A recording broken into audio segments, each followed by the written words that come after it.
आपने कभी ये बात सोची है जब आप अपने टारगेट को एन मैप की मदद से स्कैन करते हो तो एक्चुअली में एन मैप करता क्या है?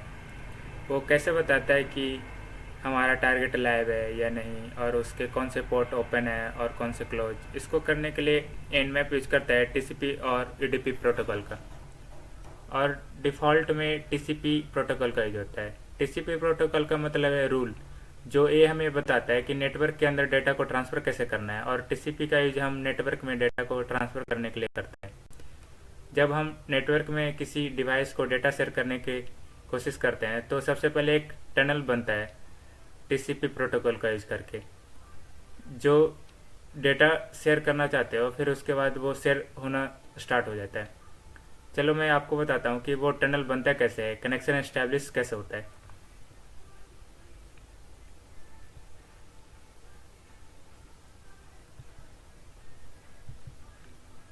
तो टीसीपी कनेक्शन एस्टेब्लिश करने के लिए थ्री वे हैंडशेक का यूज होता है।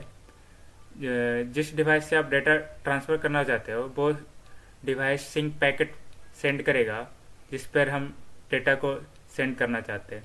फिर वो रिप्लाई करेगा सिंक एक्नॉलेजमेंट पैकेट से, और उसके बाद फिर ये एक्नॉलेजमेंट भेजेगा, और जैसे ये डिवाइस ये पैकेट रिसीव करेगा वो टनल बन जाएगा, और फिर आप डेटा ट्रांसफ़र करना शुरू कर दोगे। और चलो मैं आपको अब एनमैप के बारे में बताता हूँ कि एनमैप स्कैन कैसे करता है हमारा टारगेट को। तो एनमैप हमारा three half three way handshake को यूज़ करता है, फुल नहीं करता है। तो इसका मतलब क्या हुआ मैं ये बताता हूँ पहले। तो जैसे ही हमारा ये सिंक पैकेट भेजता है हमारा डिवाइस, जो हम जिसको हम टारगेट करते हैं, तो ये सिंक पैकेट भेजेगा हमारे टारगेट को। तो फिर ये रिप्लाई करेगा सिंक एक्नॉलेजमेंट। तो जैसे ही ये रिप्लाई करा फिर उसके बाद कनेक्शन क्लोज हो जाता है। वो एक फुल कनेक्शन करता ही नहीं है, फुल नहीं करता।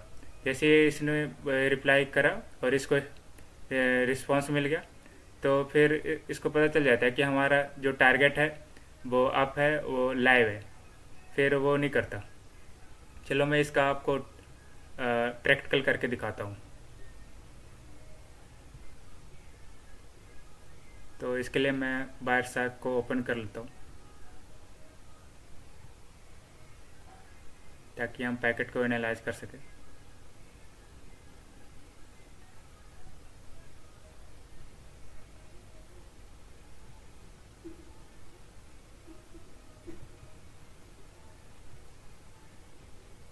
तो हम इथरनेट से कनेक्ट है, तो हम इथरनेट सेलेक्ट कर लेंगे, और मैं फ़िल्टर भी लगा लेता हूँ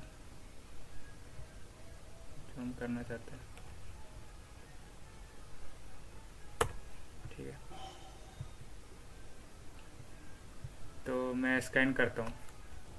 तो जैसे एंटर हम प्रेस करेंगे तो इसने 3 पैकेट कैप्चर करा है।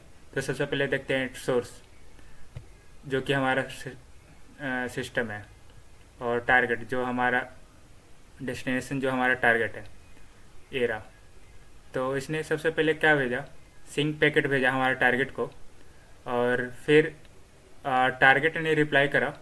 ये टारगेट है, हमारा टारगेट का आईपी एड्रेस है। टारगेट ने रिप्लाई करा सिंक एक्नॉलेजमेंट पैकेट से, और फिर हमने रिप्लाई कर दिया आरएसटी। आरएसटी का मतलब ये है कि कनेक्शन को क्लोज कर दो, हमें कनेक्शन चाहिए नहीं, कि हमें तो ये देखना था कि हमारा जो टारगेट है लाइव है कि नहीं। तो बस यही था।